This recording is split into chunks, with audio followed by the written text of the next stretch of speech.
Ora bem, adivinha-se um tema, claro, que muito polémico, porque vamos falar de Fátima, e Fátima é sempre ligado aos crentes e àqueles que não creem. Eu respeito ambos. Padre Mário de Oliveira, bem-vindo, junto-se à Joana Amaral Dias e ao Carlos Anjos.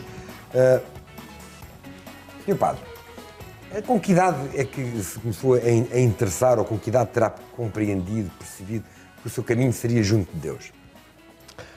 Bem, junto de Deus, é preciso saber, quando se diz Deus, de que Deus é que falamos. Para mim... Do Deus católico? Para mim, não há Deus sem as pessoas, sem a realidade de todos os dias. E os casos concretos, como vocês há bocadinho estiveram aqui a pôr, 2 mortes ali. Então, quando é que você percebeu que queria ser padre? Não há Deus sem essa realidade. Então vamos para uma pergunta mais direta. Desde pequenino comecei a dizer à minha mãe, aos meus pais, muito pobrezinhos, a minha mãe é Maria do Grilo, jornaleira, meu pai é operário, e eu comecei a dizer que queria ser padre, mas não tínhamos hipóteses nenhumas, eu vivia no casebrezinho, não tínhamos hipóteses nenhumas. Os seminários, na altura, desculpe, mas era senhora, no seminário diocesano. Como é que é que eu o trate? No seminário diocesano, sou o Padre Mário. Sou o Padre Mário. Na altura, até, muitos filhos de famílias pobres iam para os seminários, sim, que era normalmente ia para os seminários das missões. Para tirarem os seus estudos. Para os seminários da Diocese era mais complicado, portanto era preciso mais coisas. E então eu acabei por entrar no seminário, mas com um atraso de 2 anos depois da escola primária, portanto fiquei em casa ainda 2 anos, só fui aos 13, e isso acaba por ser o meu primeiro ponto importante, porque aos 13 anos nós já levámos um bocadinho de consciência crítica que não se tem aos 10 ou 11. Naquele tempo, agora tem antes até. E então, nessa circunstância, eu queria ser padre, mas baixinho, baixinho dizia para mim que queria ser padre para ser diferente. E diferente dos que conhecia. E nessa altura só conhecia 2, que era o pároco da freguesia e um tio meu que era cônego, Monsenhor, e que estava a trabalhar em Moçambique como uma espécie de missionário emprestado. E era irmão da minha mãe. E, portanto, o casebrezinho onde a gente vivia era dele. E eu queria ser padre diferente do meu tio, diferente do pároco. Quando depois cheguei ao seminário, comecei a ver os padres no seminário, 12 anos lá de internamento. Quando cheguei ao seminário, disse, agora também quero ser diferente destes todos que aqui estão. Porque isto, afinal, são fiscais, são uma espécie de polícias, para lá de professores, eram muito exímios como professores. Sim, mas é uma disciplina muito rigorosa. Sim, mas depois o seminário, o internato, era uma espécie de quartel, sem fardas, e embora também depois tínhamos de andar com alguma farda, porque quando saíssemos era fatinho preto, gravata preta e chapéu na cabeça. Chapéu na cabeça, portanto, os meninos saíam em fila indiana, quando íamos num dia de passeio, uma vez por semana, tinha de parar o trânsito para a gente passar, porque fazia a fila indiana. Bem, eu estudei em internato, portanto estou à vontade de falar com o seu padre. E então estive assim, e portanto, eu desde cedo comecei a perceber... e também no seminário, durante os 12 anos, a minha paixão maior não era aquela que eles me estavam a meter, inclusive o confessor, o diretor espiritual, essas coisas que os havia, era mais a pessoa de Jesus. A pessoa de Jesus que eu venho a descobrir progressivamente e olha, nem queiram saber o que isso vem a dar. Porque a pessoa de Jesus é completamente desconhecida no nosso tempo. E, portanto, eu comecei a dar-me conta desde cedo que havia aqui uma pessoa completamente desconhecida, que os evangelhos testemunham, mas que é desconhecida do grande público porque as catequeses nunca nos falam dele. Sempre nos falam de um Jesus Cristo, de um Cristo e rapapel, como se fosse sempre a mesma pessoa, e não é. Uma é uma realidade histórica, que é Jesus, filho de Maria, nascido em Nazaré, e sabemos que foi morto, hoje até sabemos os pormenores históricos, de que foi morto em abril do ano 30, crucificado em abril do ano 30. E há depois o Cristo, que é uma figura mítica, chamado o Cristo da fé. Filosófica? Pronto, teológica, que tem base mítica, uma base mítica, como todas as grandes civilizações e culturas que se impuseram na história, como o cristianismo pretensamente é uma grande civilização, que se impôs na história, uma grande cultura, uma grande forma de ser e de viver, mas tem na sua raiz, na sua gênese, um mito, com uma pequena referência ao Jesus histórico.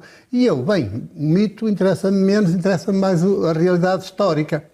E porque é que depois foi necessário criar o mito para abafar a pessoa histórica de Jesus. E a pessoa histórica de Jesus não era uma pessoa boa? Super boa, mas tão boa, que nunca havia num sistema tão mau.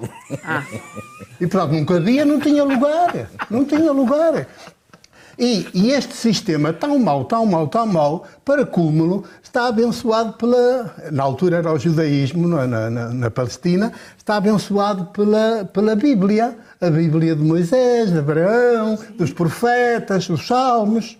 Está tudo abençoado por aí. Só que as pessoas não sabem.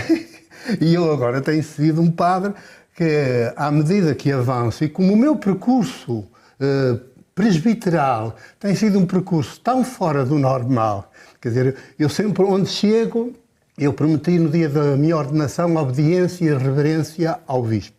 E estou a cumprir, ainda hoje cumpro. Só que a minha obediência, o que eu prometi foi obediência e reverência, mas depois, se ele manda-me para uma determinada função, eu vou.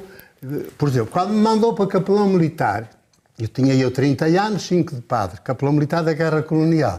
E eu cheguei lá e disse, bem, o bispo mandou-me e eu obedeci. Mas agora, responsável no terreno sou eu, não é o bispo que me mandou. Porque eu é que estou aqui com olhos, com ouvidos, com sensibilidade, e portanto eu estou a descobrir uma realidade dolorosíssima que está aqui, e o bispo está lá no seu bem-bom do Palácio Episcopal. E portanto, eu tenho de tomar uma posição aqui, e a Igreja toda se envolve comigo porque foi ela que me nomeou. Ora bem, o mesmo aconteceu depois como paro. Fui expulso, ao fim de 4 meses, fui expulso de capelão militar. Depois também aconteceu o mesmo como quando fui nomeado para pároco de Macieira da Lixa. Quer dizer, eu já levava a Guerra Colonial no meu coração, na minha preocupação, e portanto sempre que as leituras da liturgia dominical falavam de paz, eu não podia falar de paz em abstrato, fazer doutrina, que isso é um perito do cristianismo. O cristianismo é perito em fazer doutrina, mas claro, é dogmático, anda lá em claro cima, anda sempre lá em cima nas nuvens. E eu não, é das coisas que é dos vossos filhos. Onde é que estão os vossos filhos jovens? Que eu não vejo, só vejo raparigas, não vejo aqui rapazes, que é deles. E eles dizem, uns fugiram assalto para a França, outros estão na guerra. Na guerra? Depois, vocês sabem que eu estive na guerra e que fui expulso. Os vossos filhos ainda não foram expulsos. Então não se estão a portar lá muito bem. E, portanto, começava do altar, tinha sempre lá a pedir a assistir às missas e a gravar, etc. Pronto, fui preso e condenado, condenado não, fui preso 2 vezes, julgado 2 vezes e sempre absolvido. Porquê? Porque estava em missão eclesial. Portanto, embora a Igreja, a instituição a quem eu obedeço, não gostasse muito da minha forma de exercer o ministério, mas como me tinha nomeado, estava envolvida. E eu saí absolvido das 2 vezes por causa da concordata contra a qual eu trabalho. Quer dizer, eu luto para que ela vá ao fim. Fico com muita pena que o 25 de Abril não tenha tido coragem de acabar com a concordata. Manteve-a reformulada e tal, mas ainda aí está. E agora está aí outra vez cheia de vigor, quase a fazer lembrar o tempo do Estado Novo. Mas como nós devemos ter outro 25 de Abril, Sr. Padre? Bem, mas vamos lá ver, porque o 25 de Abril só é verdadeiro se nascer dentro das populações, claro, forem elas a protagonizá-lo, e não os messias que vêm de fora com armas na mão para atirar ou sem atirar. Pode ser só cravos, mas se for necessário também os cravos transformam-se em balas. E, portanto, quando isso acontece, já não são as populações, porque as populações são de sua natureza desarmadas. Populações desarmadas são populações que só sobrevivem como vasos comunicantes, ligados umas às outras por baixo. E tu estás a desenvolver-te e também eu me desenvolvo. E por aqui fora. Ora, e o Sr. Padre é encantador e o tempo passa e daqui a pouco não falamos sobre o seu livro. Mas eu quero que fale. Portanto, temos que ir ao seu livro. Fátima S.A. Que livro é este, Sr. Padre? Ora bem, como a capa diz e essas mãos também aí de metal postas a apontar para uma sociedade anónima, que é o SA, quer dizer Sociedade Anónima, depois o editor... Portanto, o Sr. Padre não acredita em Fátima. Achou piada e pôs aqui o cifrão. Diga-me uma coisa, mas acredita ou não nas aparições de Fátima? Não, isso é, quer dizer, é o ponto de partida da falácia. Portanto, não acredita. Não acredita. Não é um problema de acreditar, é se existiram ou não. Historicamente, eu não Mas vou... em que é que não é se uma questão de baseia fé. para dizer que não existiram? Não é uma questão de fé, é uma questão de realidade histórica. Para a igreja, realidade histórica. nem para a igreja é um dogma de fé. Pois Fátima. não. Pá, eu estou aqui à vontade porque eu posso. Ninguém me pode pôr fora da Igreja Católica por causa deste livro. Estou completamente à vontade. Isto não faz parte da fé católica, portanto, é bom que os católicos saibam Certo, isso. mas portanto, não acredita que aqueles 3 pastorinhos viram a Virgem Maria? Mas quando Estava a falar de história. Houve crianças, uma delas, a irmã Lúcia, até mais tarde, que disse que sim, senhor, que tinha visto. E contou.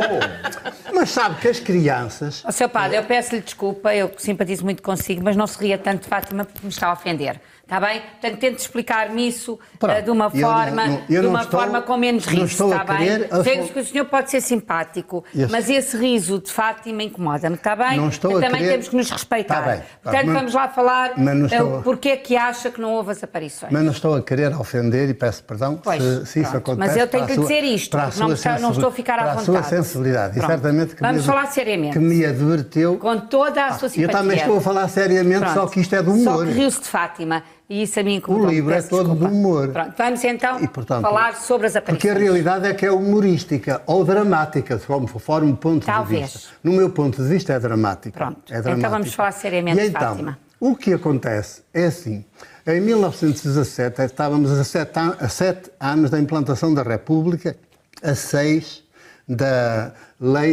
publicação da Lei de Separação da Igreja do Estado.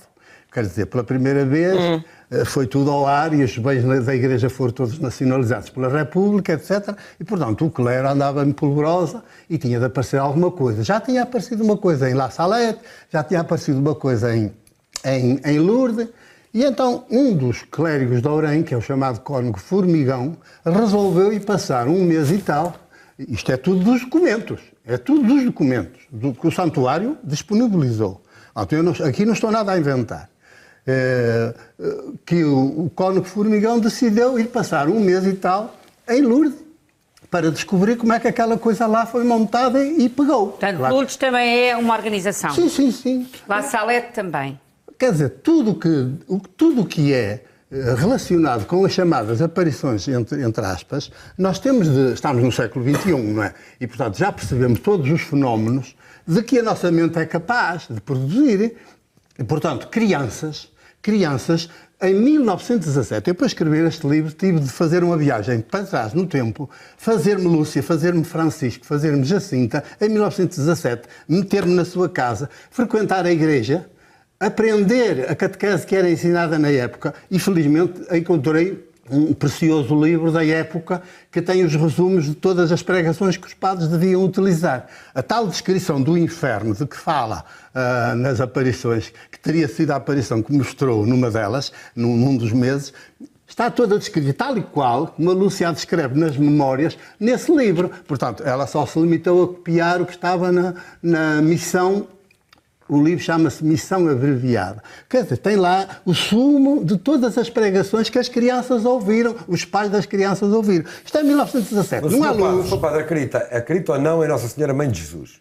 Pronto, aqui Responda-me ao que eu vou responder com... Acredita ou não em Nossa Senhora Mãe de Jesus? Eu vou-lhe responder com o subtítulo deste livro, que tem um subtítulo cá dentro, que diz: A Beatice contra a fé de Jesus. Portanto, Fátima, a Beatice contra a fé de Jesus. Está a ver a seriedade teológica disto.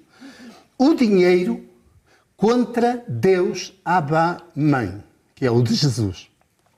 A mítica deusa contra Maria, a mãe de Jesus. Contra Maria, a mãe de Jesus. Acredita então em Maria? Não é de acreditar, é uma da realidade histórica. Bem sei que é uma realidade histórica, certo. Eu não tenho que acreditar em Jesus, quando muito posso procurar viver a mesma fé dele. Deixa-me fazer outra pergunta. Acredita que Jesus é apenas filho de Maria Ou acha que Jesus é filho de Maria e de José biologicamente? Ou acha que Maria engravidou do Espírito Santo? Esta é a pergunta. Pronto, quando se diz que... Não, vamos à história. A história diz que existiu Jesus, existiu Maria, mãe de Jesus, certo? Sim. E a história, pela história, há também um José, que eu agora quero saber se o Sr. Padre acha que Maria foi fecundada por José ou pelo Espírito Santo. Ora bem, os evangelhos não são narrativas históricas. Não me consegue responder à pergunta que eu lhe faço? Estou a dizer que não é histórico isso que está acabado de dizer. Não é. Isso é evangélico. Sim. Isso é evangélico. Não é história, não é verdade. Não é, exato. Não é evangélico. Então- Melhor, não é histórico, é evangélico. Então o que é histórico? Jesus nasceu de onde? O que é histórico é que Jesus é filho de Maria. E filho de quem? É camponês artesão, filho de Maria, E de mais quem? nascido em Nazaré. E de mais quem? Quem é o pai, historicamente? Não se atribui... Quem é o pai da criança? Não se atribui a Jesus, na altura, nenhum pai. Sim. E quando começam a atribuir, Pai o incógnito. Evangelho de João diz que ele é filho de José, mas o Evangelho de Marcos, que é o primeiro, Sim, diz que ele é o filho de Maria. Mas depois tem mais irmãos e irmãs que estão a viver também lá em Nazaré. E, portanto, agora, o que eu sei, Sim.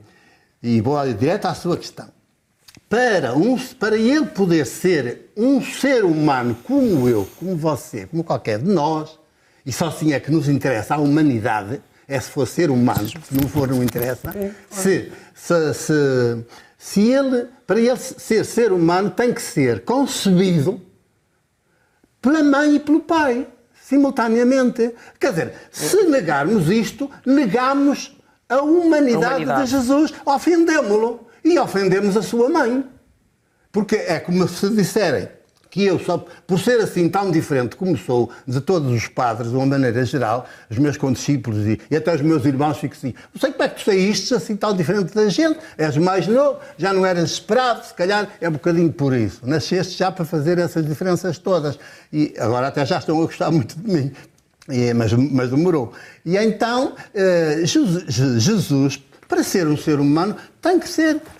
para mim era uma ofensa dizer que eu não era. Agora, usando a linguagem teológica que os evangelhos utilizam, eu também posso dizer, e dizer de cada uma e de cada um de vocês, dos que estão lá em casa, que cada um de nós é filho da nossa mãe, do nosso pai e da Ruá, quer dizer, é uma palavra hebraica que quer dizer sopro, vento, que em grego se diz pneumá e que em português traduziu por espírito. E depois meteu-se-lhe um adjetivo santo, Espírito Santo. Ora, todos somos filhos de mulher, de mãe e de pai e desse sopro. Portanto, o meu amigo não acredita... Todos iguais a Jesus. Não acredita que o pai de Jesus seja o Espírito Santo só. Tem que haver ali o sêmen de um homem... É tanto o pai de Jesus quanto seu e meu. Muito bem, diz. Claro, Joana, Não, eu ia só perguntar ao Sr. Padre, como o livro se chama S.A., Fátima S.A., se também aborda esta questão do negócio que se faz com Fátima. Então começa logo por aí, porque só se pode chamar S.A. se realmente isto é uma grande multinacional, Claro. que está implantada ali e que só tem muita adesão das populações, e explico aqui logo na introdução, porque as populações, de tão carenciadas que vivem, de tão ostracizadas que estão ao longo de geração em geração, Estão maltratadas. anda quase já nos seus genes esse estatuto de ser humilhado, de nascer humilhado, crescer humilhado e morrer humilhado. E, portanto, como antigamente filho de escravo era escravo. Então essas populações sentem necessidade de recorrer a algo fora de si.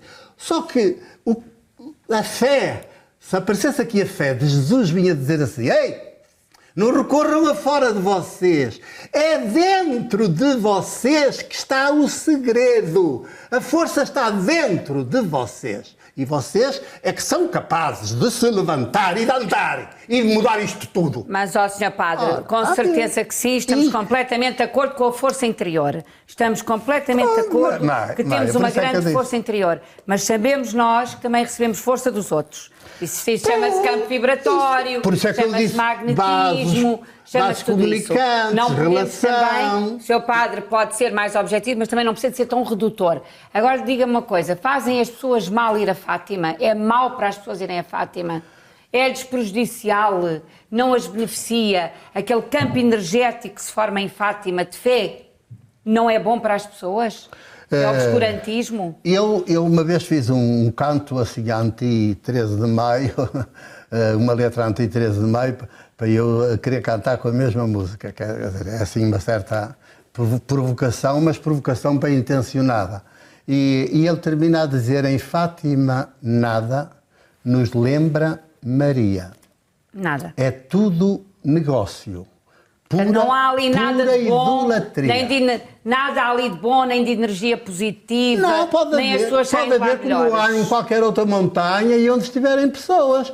Olha, também há energia num campo de futebol, no Sporting, no Benfica, quando estão ali aquelas coisas, as pessoas transfiguram-se todas. Fazem coisas que nunca fariam se estivessem sozinhas. Depois até disso. Não precisamos todos uns dos outros? Sim, mas precisamos todos, mas agora, todos de que qualidade? O problema está na qualidade. Claro. O seu padre diz, está tudo dentro de nós. Está tudo a relação, nós. Todos a puxar uns pelos outros. Deixa-me só dizer uma coisa. O que o seu padre diz, primeiro, é Fátima, Lourdes, este tipo de santuários, não são dogmas de fé da Igreja Católica. Não. A própria hierarquia da Igreja Católica não os reconhece. Pois não. O que é um dogma de fé? A Igreja Católica não distingue a existência, não discute a existência de Jesus. É um dogma. É aceito. Ponto. Fátima não é. Portanto, Fátima, tenho 30 segundos. Mas vou voltar a convidá-lo para eu tive a Fátima a trabalhar e de facto aquilo é um negócio. Tenho as dúvidas sobre isso. Para fazer uma pergunta. O que é que acha do Papa Francisco? Acho o Papa Francisco uma boa pessoa, bem intencionada, vem da Argentina, latino-americano, tem toda a influência da teologia da libertação e ele resistiu muito aos convites para vir cá agora no centenário, mas acabou quando foi lá o peso pesado, que foi o Bispo de Leiria Fátima, numa audiência privada, fazer-lhe convite, não sei a troco de quê, porque essas coisas nunca ficam gravadas. Nas audiências privadas não há documentação nenhuma, é tudo de boca a ouvido, e ele acabou por dizer que sim. E eu tenho agora uma esperança muito grande. Para terminar, Sr. Padre. É que o Papa Francisco, se ler este livro, e eu já mandei a informação ao Núncio Apostólico, que tem a obrigação de dar a conhecer ao Papa Francisco, se ler este livro, ele pela primeira vez vai conhecer o que é Fátima, a partir da documentação crítica do santuário. O santuário é que publicou, eu não tenho culpa nenhuma. Eu limitei. O santuário publicou, o senhor interpretou. Pronto. Muito bem, Sr. Padre. E agora que leiam as pessoas e interpretem. Pronto, exatamente. Obrigado também a vocês. E temos direito à nossa interpretação e à nossa senhor. fé. Eu muito aplaudo, obrigada, Sr. Padre. Cada um é livre. Com certeza que sim. Muitíssimo obrigada. Nuno, como é que é? Temos o programa encerrado. Vamos para notícias. Vamos para notícias. Muito obrigada. Num dia especial, vamos continuar com as notícias.